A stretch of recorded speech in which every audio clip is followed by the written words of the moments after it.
साथियों नमस्कार, कैसे हैं आप सब लोग। मज़ामा केम छो कसा आहेस। साथियों आज जो टॉपिक मैं डिस्कस कर रहा हूँ ये सबसे हट के टॉपिक है। जब मैं रिसर्च कर रहा था तो मुझे एक जजमेंट जो है हाथ लगा। जजमेंट है ऑनरेबल दिल्ली हाई कोर्ट का, जिसका साइटेशन है अमरदीप सिंह बेदी बनाम यूनियन ऑफ इंडिया। जजमेंट है 1 अक्टूबर 2024 का। अब जजमेंट तो रोज़ ही आते हैं, बट ये जजमेंट खास क्यों है, इस पर आने से पहले इस व्यक्ति के बारे में जो है हमें समझना होगा। पात्र परिचय क्या है। एक व्यक्ति जिसका नाम है अमरदीप सिंह, उसकी एक कंपनी थी जिसका नाम है बेदी एंड बेदी।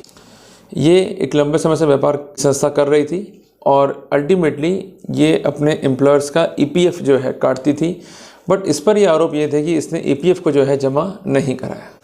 यहाँ तक हम स्टोरी पढ़ते हैं तो दो बातें जो है समझ में आती है कि एक बड़ी कॉरपोरेशन है, एक बड़ी फर्म है जिसमें काफ़ी अधिक एम्प्लॉयज़ जो है काम कर रहे हैं और इसने ईपीएफ को काटा और ईपीएफ को जो है जमा नहीं कराया।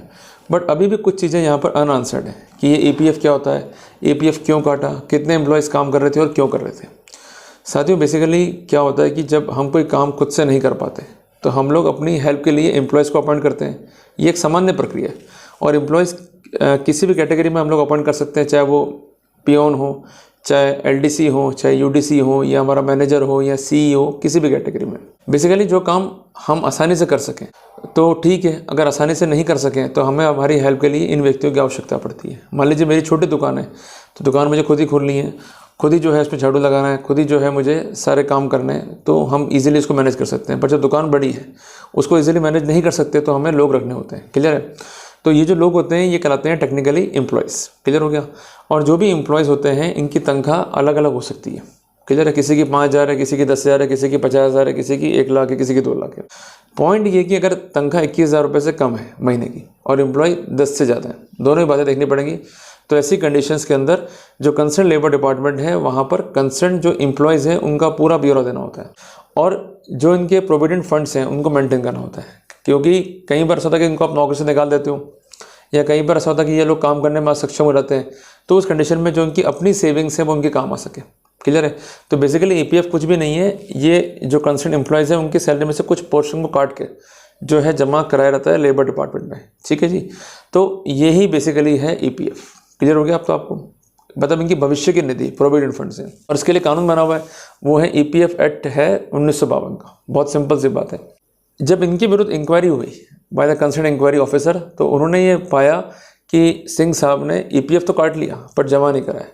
अब ईपीएफ काट लिया, जमा नहीं कराया तो ये गंभीर कानूनी अपराध है। इंक्वायरी होल्ड हुई, अल्टीमेटली ये गिल्टी होल्ड हुए और इनके विरुद्ध बना assessment order.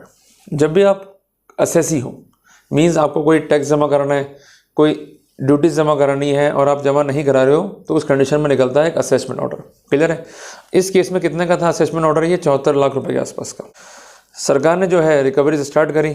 In the meanwhile जो है इनके खिलाफ एफआईआर भी दर्ज करा दी। अब पॉइंट ये कि जो भी सिविल डिस्प्यूट है, कई बार ऐसा होता है कि टीडीएस काट लिया जमा नहीं कराया या ईपीएफ काट लिया जमा नहीं कराया, ये सिविल डिस्प्यूट्स हैं, तो बाद में इनकी रिकवरी पॉसिबल है with interest and penalty. Clear है। तो ऐसा इस केस में हुआ कि जैसे असेसमेंट ऑर्डर आया तो इन्होंने तुरंत जो है जमा करा दिया पैसा with penalties and with interest.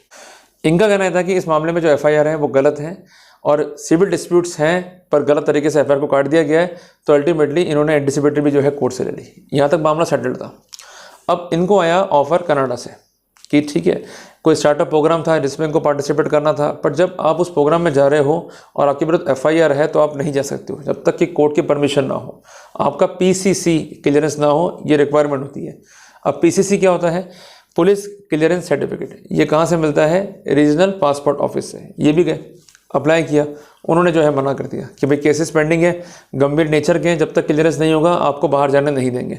इस बात से गुस्सा हो गए, ये आ गए हाईकोर्ट में रिट लेके, भाई ऐसा कैसे काम चलेगा, भाई मुझे बाहर जाना है, मेरा अधिकार है और right to earn, right to avail the opportunity, ये मेरा अधिकार है। Article 21, article 19 sub clause 1 sub clause जी का उन्होंने हवाला दिया।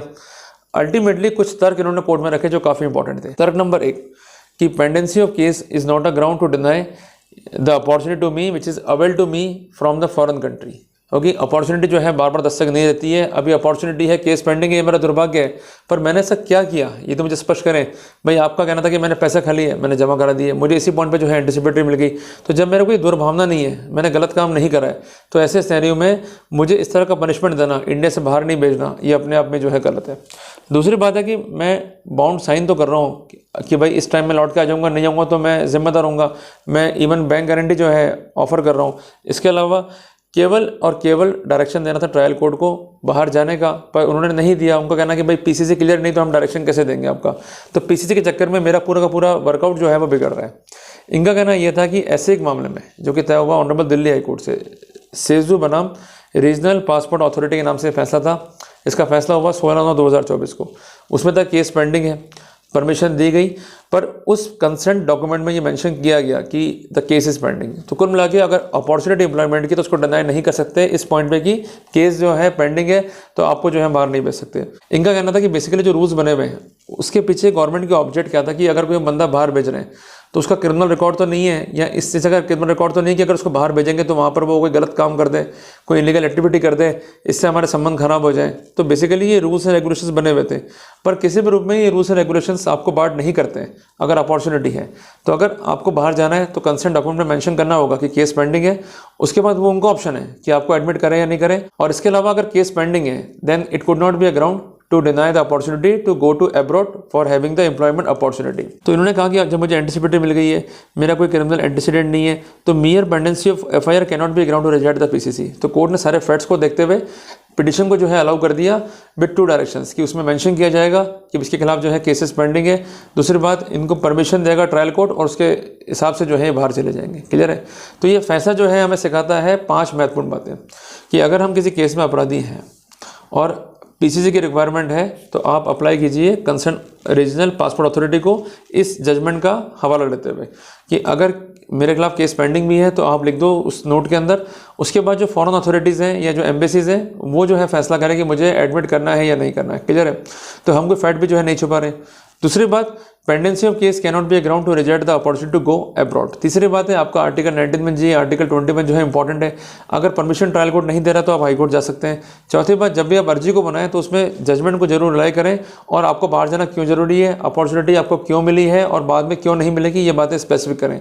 और पांचवी इंपॉर्टेंट बात कि जो भी ग्राउंड आपके हैं it should not be conflicting, it should be as per the norms of rules and regulation section 2 sub clause D sub clause 4 of passport rules 1980। अगर वो नहीं है आपके गवर्नमेंट उस लाइट में या सेक्शन 6 पासपोर्ट एक्ट की लाइट में या सेक्शन 10 पासपोर्ट एक्ट की लाइट में, तो वहाँ पर आप नुकसान जो है खा सकते हो। तो हर ड्राफ्टिंग जो है मांगती है पेशेंस और क्लेवरनेस। तो आप शांतिपूर्वक सारे पॉइंट्स को ध्यान में रखते हुए जो है वर्कआउट करें और अपने राइट्स को जो है सिक्योर करें। क्लियर है? तो चीज़ें बहुत प्रैक्टिकल वे में है, फॉलो करोगे तो आप जीत जाओगे, नहीं करोगे तो मारे जाओगे। और जो कोर्ट कचहरी में टाइम तो लगता ही है। तो इसलिए जब भी आपका डाउटफुल है बाहर जाना या आपको वीज़ा नहीं मिल सकता है कि आपका जो है क्रिमिनल रिकॉर्ड है, तो वहाँ सारे प्रोटोकॉल लेके आगे चलें, उसके बाद जो है वीज़ा के लिए अप्लाई करें। जल्दबाजी नहीं करनी है और गलत चक्कर में अपने को जो है नहीं फंसना है। क्लियर है? तो जल्दी मिलते हैं अपन एक नए टॉपिक के साथ। टिल देन जय हिंद, जय भारत।